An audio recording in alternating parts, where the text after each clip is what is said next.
l'invité de la matinale sur La Première. Oui, l'invité de la matinale, première partie, et nous recevons ce matin, Thierry vous l'a dit, Steve Laigle, le président de la Fédération de football de Nouvelle-Calédonie. Thierry Belmont. Bonjour Steve Laigle. Bonjour. Demain à cette heure-ci, après le Franc-sur-Égré, vous espérez être dans quel état, Steve Laigle? Dans un état de fête, un état de joie. Ouais. Confiant, on peut l'être avec cette équipe de France? En tout cas, moi, personnellement, oui, je suis confiant, mais après, voilà, c'est pas bon d'avoir peut-être trop confiance, on a pu le constater avec l'Allemagne. Oui, il y a quand même une pression pour les Bleus, une pression pour nous aussi qui monte, la tension à son maximum. Didier Deschamps, le sélectionneur des Bleus, a laissé filtrer très peu d'informations sur la dernière mise en place tactique. Il hésite sur certains postes, il se veut plus discret ou c'est une tactique ? Non, aujourd'hui, tous les coachs le font. Hein. Ils se veulent discrets parce que justement, il ne faut pas révéler son système de jeu à l'adversaire. Donc, voilà, je pense que ses choix, il les a déjà dans sa tête. C'est simplement pour éviter que l'adversaire ait déjà l'information du système de jeu. Le nom du remplaçant de Blaise Matuidi, vous avez un avis, vous, dessus ? Moi, personnellement, Tolisso, mais après, c'est ses choix à lui, hein, c'est pas... En face, l'Uruguay, qu'il ne faut pas sous-estimer, quand même, c'est une équipe qu'on a déjà rencontrée par le passé ? Tout à fait. Enfin, c'était pas la même équipe. Mais... Voilà, c'est une équipe qui a toujours donné du mal à la France, donc il ne faut pas la sous-estimer. Après, chaque équipe, voilà, même celle de l'équipe de France, se change d'année en année. Là, ça fait déjà 4 ans, je crois, que cette équipe elle est mise en place depuis après la Coupe du Monde du Brésil. Donc, non, voilà, il faut se méfier comme toutes les équipes. Il faut faire attention parce qu'on a vu aussi le Japon qui a été sous-estimé et qui a failli faire la belle surprise. Donc voilà. Un Japon qui a fait un beau match, effectivement. Le capitaine et gardien de l'équipe de France, Hugo Lloris, a dit cette phrase: l'équipe du Uruguay est très difficile à manier. Ce sera un autre profil de match que face à l'Argentine. Donc effectivement, ne pas sous-estimer l'Uruguay. Plus facile si Edison Cavani, a priori, il ne devrait pas être là. Si effectivement c'est confirmé, ça sera plus facile pour l'équipe de France? Plus facile, oui. Sûrement moins dangereux pour l'équipe de France, puisqu'on a pu voir dans son huitième de finale, il a deux tirs cadrés de but. Donc voilà, il a une bonne réussite sur cette Coupe du Monde. Mais après, pour moi, Cavani, quand même, est moins dangereux qu'un Lionel Messi ou qu'un Di Maria. Donc voilà, il faut s'en méfier. Cavani, voilà, on a vu avec le PSG, hein, il marque beaucoup. Donc voilà. Pronostic donc pour ce match, Steve Laigle? Moi je vois 2-0, un peu comme le Brésil face au Mexique. À peu près le même style de jeu, donc on verra bien. Vous allez regarder ce match où ça? Avec qui? Alors peut-être dans mon salon avec mes fistons ou dans mon lit bien au chaud. Oui, j'ai vu que vous aviez regardé le précédent match dans votre lit avec votre femme, avec la télé, j'ai lu ça ce matin dans le quotidien, avec la télé vraiment au minimum pour pas entendre les journalistes. Les journalistes vous énervent, les commentateurs sportifs? Oui, alors, quand je suis un peu sous tension, quand je regarde un match, quand j'ai un peu de stress, oui, les journalistes des fois ils m'énervent, et surtout là quand il y a eu le fameux 2-1 de l'Argentine, ça commençait à partir des fétiches et ça m'énerve. Ouais. Parce qu'un match, ça se joue jusqu'à la 93e ou 94e s'il y a des arrêts de jeu. Donc voilà, et on a pu en plus le constater dans cette Coupe du Monde où il y a eu des buts dans les arrêts de jeu. Donc voilà. Et donc vous préférez regarder le match, hein, l'image, le jeu, c'est ce qui vous intéresse. Kylian Mbappé a été le joueur dont tout le monde parle. Et le joueur dont tout le monde parle en ce moment. Sa prestation contre l'Argentine est unanimement saluée, auteur d'un doublé, d'une prestation d'ensemble exceptionnelle. Le numéro 10 français, il vous a étonné également Kylian Mbappé vous a étonné? Non, parce qu'on l'attendait, nous, à ce niveau, justement. On attendait qu'il arrive à ce niveau-là. 37 km/h, ça vous a pas étonné, Steve Laigle? On l'a souvent vu dans les championnats qu'il a joué avec Monaco et puis Paris Saint-Germain, dans le championnat de France. Il a toujours eu des pointes de vitesse phénoménales. Donc, non, ça ne m'a pas surpris. Il y a un magazine britannique qui dit de Kylian Mbappé, c'est le joueur qui ne rentre dans aucune case, ni attaquant de pointe, ni vraiment ailier, ni meneur de jeu. C'est une sorte d'avant-centre ultra réactif, à la foulée longue, capable de fracasser la défense adverse, une sorte de croisement entre Usain Bolt et l'Allemand Thomas Müller. Le monde découvre Kylian Mbappé, vous, ça ne vous fait rien? Ah si, ben non, puisque nous on a l'habitude de le suivre dans le championnat de France, donc voilà, et puis c'est un gamin qui a 19 ans. Il ne faut pas trop s'enflammer non plus, il a encore du temps devant lui. Donc on a combien de joueurs comme ça, très jeunes, être promis à de belles choses, et puis finalement, au bout de plusieurs années, on ne les voit plus, quoi. On doit compter sur qui pour ce match comme joueur, sur Kylian Mbappé évidemment? Toute l'équipe. Toute l'équipe. Il faudra être fort collectivement, voilà. On a eu un arbitre calédonien quand même à cette Coupe du Monde, Bertrand Thural, Steve Lègle. Donc c'était Bertrand Brial, pardon, le premier arbitre calédonien de l'histoire de la Coupe du Monde qui a participé à ses premiers matchs en tant qu'arbitre assistant remplaçant. Il faut le préciser, il est rentré lundi sur le Caillou. C'est une belle expérience, une belle reconnaissance pour Bertrand Brial. Oui, certainement, parce que c'est un de nos arbitres les plus sérieux. Hein. Il y en a quelques-uns comme ça qui sont très sérieux, qui se donnent à fond. Donc c'est une belle reconnaissance pour lui. Et puis voilà, pour y arriver, c'est comme un grand sportif, comme un joueur. Il faut des sacrifices, il faut de l'entraînement. Donc c'est chapeau à lui parce qu'il fallait le faire. Il faut se qualifier. Il y a des phases de qualification. Il a réussi à les passer. Donc voilà. Oui. Bon, il faut lui retirer son chapeau. Et puis c'est bien aussi pour la Nouvelle-Calédonie. Bertrand Brial, qui a été content parce que Lionel Messi lui a ouvert la porte des vestiaires. Donc il le dit également ce matin dans le quotidien. Comment aider Bertrand Brial maintenant à s'investir dans la formation de nouveaux arbitres ?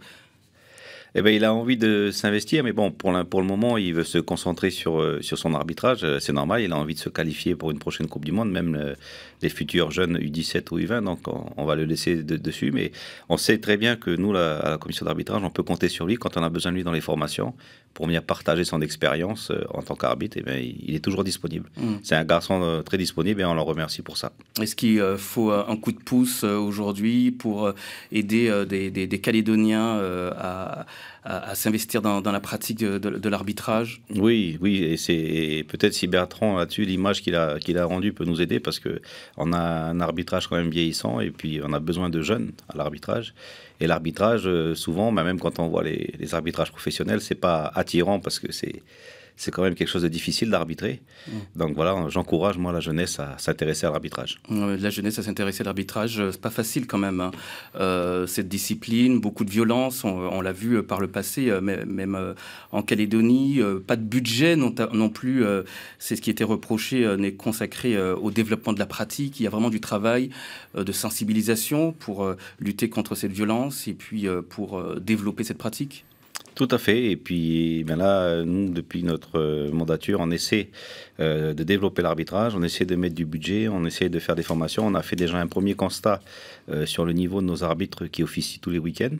Ce constat n'est pas très positif, mais on met tout en place. On a des formations qui seront proposées. On va reprendre tôt à la base parce qu'on est obligé. Et puis voilà, on va surtout essayer de faire de l'arbitrage jeune. De l'arbitrage jeune, justement, vous parlez des jeunes.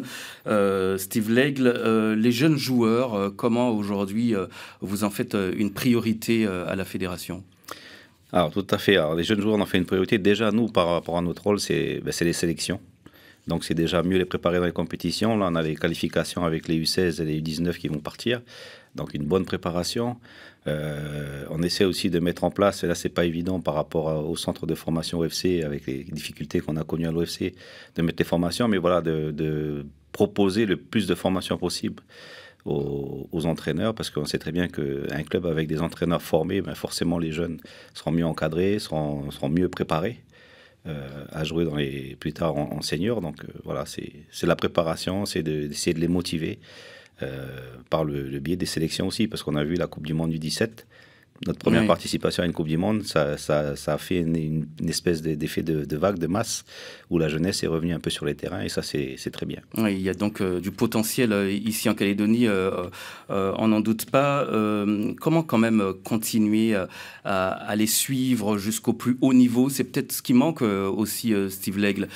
Comment aujourd'hui en faire de nouveaux joueurs qui pourraient aller vraiment au plus haut? Déjà, comme je vous dis, par rapport à l'encadrement, mais aussi par rapport au chemin qu'ils doivent parcourir jusqu'au plus haut niveau. Parce les envoyer à l'extérieur, par exemple, très rapidement, quand ils sont détectés?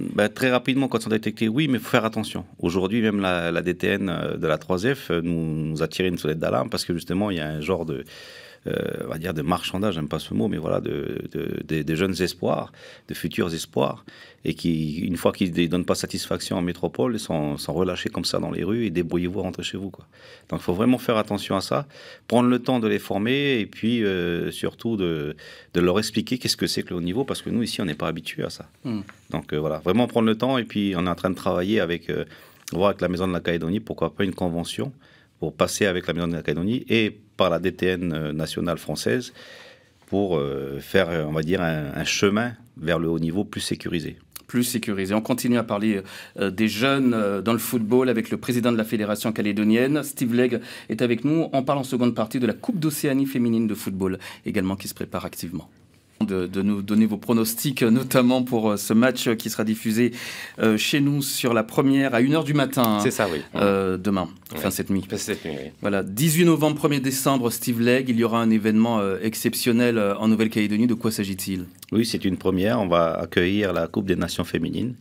Donc cette Coupe des Nations est organisée par l'OFC et ça permettra à l'équipe qui gagne, féminine sélection nationale A bien sûr, de se qualifier pour la prochaine Coupe du Monde féminine qui se jouera en métropole en France au mois de juin.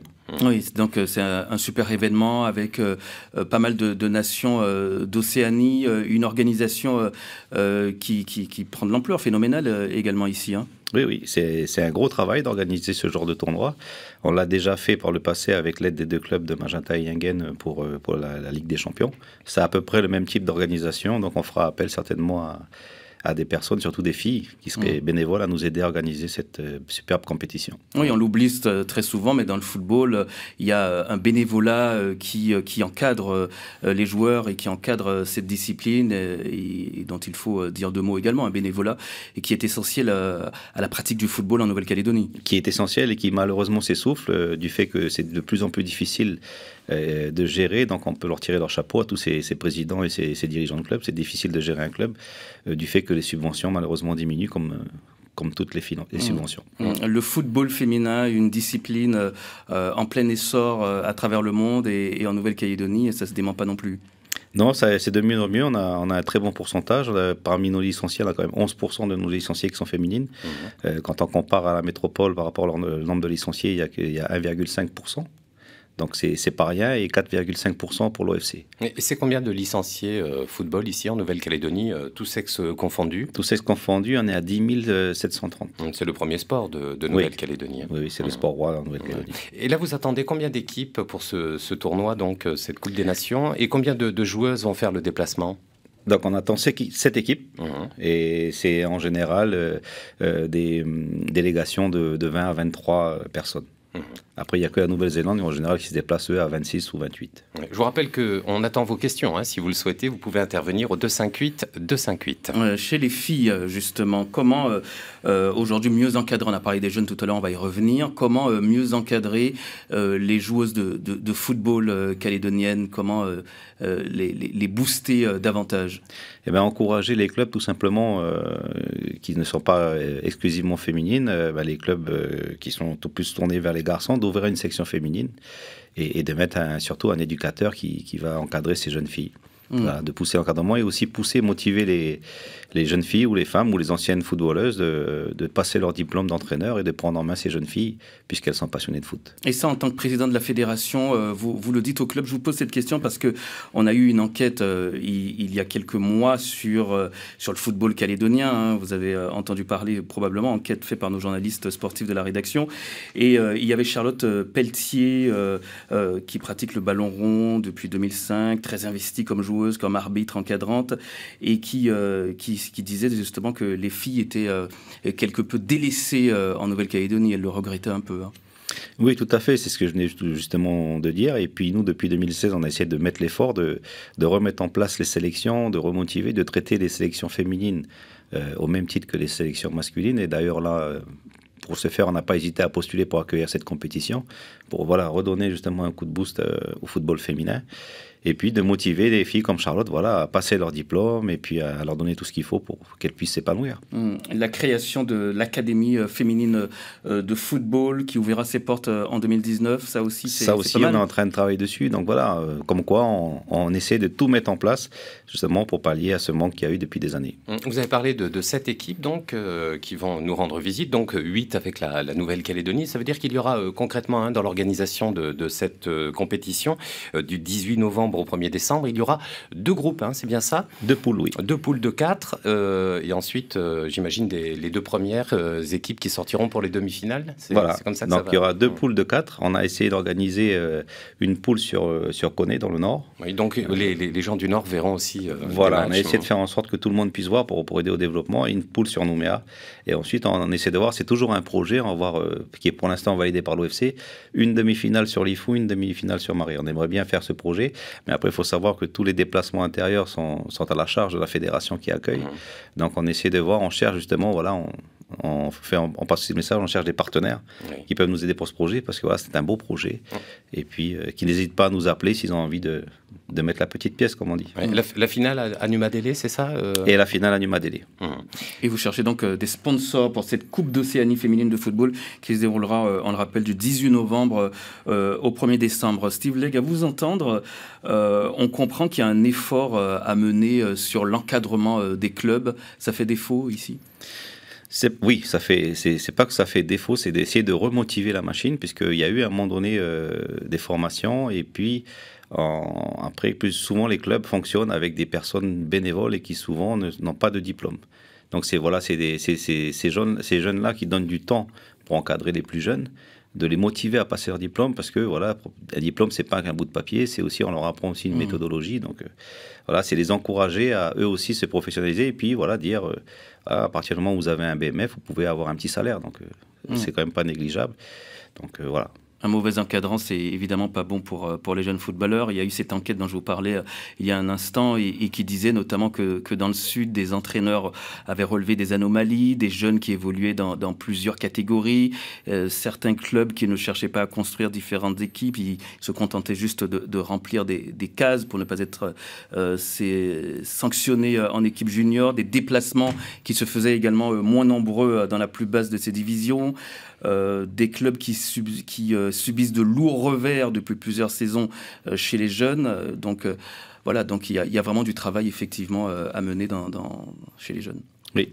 Il y a beaucoup de travail chez les jeunes, mais ça c'est dans tous les sports, pas qu'au football. Donc voilà, notre jeunesse a besoin de nous, et puis il faut s'en occuper de cette jeunesse. Et la fédération va mettre le paquet. On essaie de mettre le paquet en tout cas, mais voilà, on a besoin des clubs, parce que nous tout seuls, on peut rien faire. Bruno Rouvière. Vous aviez des projets de déménagement, on en est où oui, pour la fédération? Le projet a été accepté par la FIFA.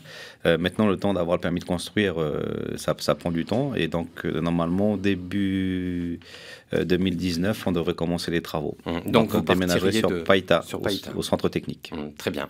Un petit mot sur l'arbitrage. Vous avez mis un peu l'accent tout à l'heure dessus. On sait qu'un arbitre calédonien donc a participé à cette Coupe du Monde. Finalement, quand on regarde ce spectacle du football qui est aujourd'hui très médiatisé, ce qui peut gêner un petit peu par rapport à des sports comme le rugby, où l'arbitrage est très respecté. On le voit bien, les rugbymen ne mouftent pas quand un arbitre prend une décision. C'est pas du tout le cas en matière de football. Il y a toujours des contestations.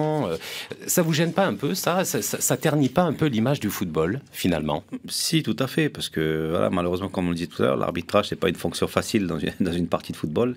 C'est souvent lui qui est critiqué, même bousculé par les joueurs, donc c'est pas évident. C'est ça, je trouve qu'il y a un manque de respect des joueurs vis-à-vis des arbitres. Oui, mais j'ai l'image du rugby d'antan où il n'y avait pas encore la vidéo, et les arbitres étaient aussi chahutés. Et chaque fois qu'il y avait une décision à prendre, il y avait des attroupements, et ça finissait même des fois en bagarre générale. Donc aujourd'hui, je pense que le VAR va peut-être apporter ce que le rugby a eu, et puis calmer les choses. On a pu voir pour cette Coupe du Monde, dès que les joueurs ont l'impression, ont la sensation d'une mauvaise décision d'arbitrage, ils demandent à l'arbitre une vidéo, de vérifier la vidéo, ça se fait, et du coup il y a moins de tension. Donc pour vous, une fois que la décision est prise par la vidéo, tout le monde accepte, tout le monde se dirige vers le rang central, où tout le monde est content parce qu'il n'y a pas but, il y a hors-jeu. Et pourquoi est-ce qu'on a tant tardé pour finalement utiliser l'arbitrage vidéo dans le football, alors qu'on l'utilise dans le rugby depuis de nombreuses années? Parce qu'il y a beaucoup d'anciens aux hautes instances du football, à la FIFA, qui étaient contre l'arbitrage vidéo. On ne sait pas pourquoi, mais voilà. Et aujourd'hui, il y a encore des personnes qui sont contre. On peut le comprendre. Ils disent que ça va dénaturer le jeu, mais non. Moi, je pense qu'aujourd'hui, ça permet à l'arbitre d'être plus sûr de ses décisions, puisqu'avant, des fois, il voulait siffler un penalty, mais il n'osait pas trop parce qu'il n'était pas sûr à 100%. Donc aujourd'hui, s'il n'est pas sûr, il demande la vidéo, et la vidéo, elle confirme ou elle invalide sa décision. Alors, avant de se quitter, Steve Legge, ce France-Uruguay, on le rappelle qu'on attend avec impatience, 1h du matin, retransmission chez nous. Sur la première, il y aura aussi le match Brésil-Belgique, samedi à 5h du matin, enfin cette nuit. Vous attendez également ce match, Steve Legge? Oui, parce que ça sera la confirmation ou non de la Belgique. Et pareil, la confirmation au nom du Brésil. Ça va être un beau match parce que c'est pour moi les deux équipes peuvent gagner, que ce soit le Belgique ou le Brésil, étant donné le parcours qu'ils ont fait. Donc ça sera un beau match et vu le nombre de buts que chaque équipe peut mettre, on aura peut-être du spectacle. Est-ce que la pression qui entoure la bande à Neymar peut jouer un mauvais tour au Brésil? Oui, parce que moi, personnellement, le plus grand défaut que je trouve au Brésil, c'est le mental. On a pu le constater à la Coupe du Monde chez eux quand ils ont commencé à jouer contre l'Allemagne. Donc voilà, le Brésil, s'il marque en premier, il va se sentir rassuré, il va se lâcher. Alors que s'il encaisse le premier but, je pense qu'ils auront plus de mal à revenir et à faire la différence. Et ce sera un match à suivre de près puisque on affrontera en demi-finale, si on bat l'Uruguay, le Brésil ou la Belgique. Hein, donc, personnellement, je préférais le Brésil parce que la France a toujours été un peu le bourreau du Brésil. C'est vrai aussi. Pourvu que ça dure, on va dire. Ouais. Il y a une revanche à prendre en tout cas pour l'une des équipes. Steve Legge, merci beaucoup. Je rappelle que vous êtes le président de la Fédération calédonienne de football, mais on ne vous présente plus. Merci. Merci d'être venu.